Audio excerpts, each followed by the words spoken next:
voi siete dalla parte con aglio o senza aglio? Ciao a tutti, sono Nicola Pantarotto, responsabile della produzione del salumificio Pantarotto. Ci troviamo a San Vito al Tagliamento. La nostra azienda nasce dall'insegnamento di nostro padre, classico norcino del paese, unendoli alla tecnologia degli ultimi anni, sempre mantenendo la tradizione e l'artigianalità del nostro prodotto. Oggi vi farò vedere la produzione della nostra tipica salsiccia friulana. La carne arriva da allevamenti friulani, tra cui anche il nostro allevamento da Sian Canzian di Sonzo.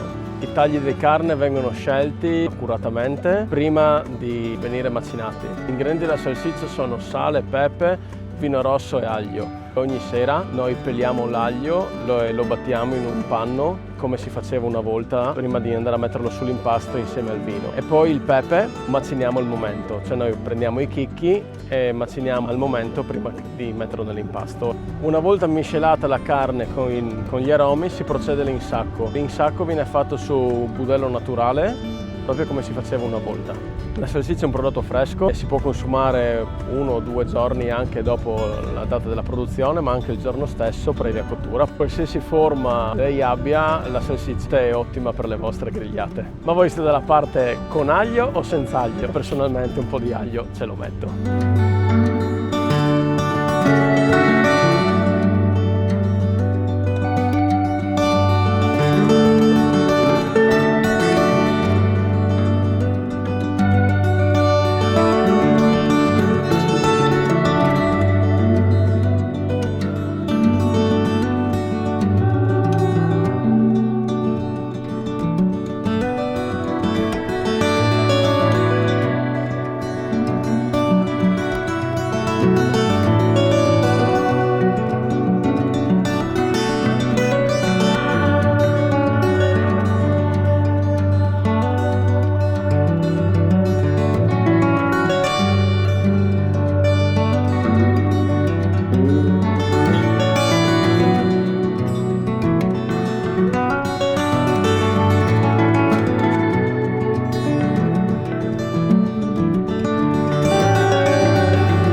Il legame con il territorio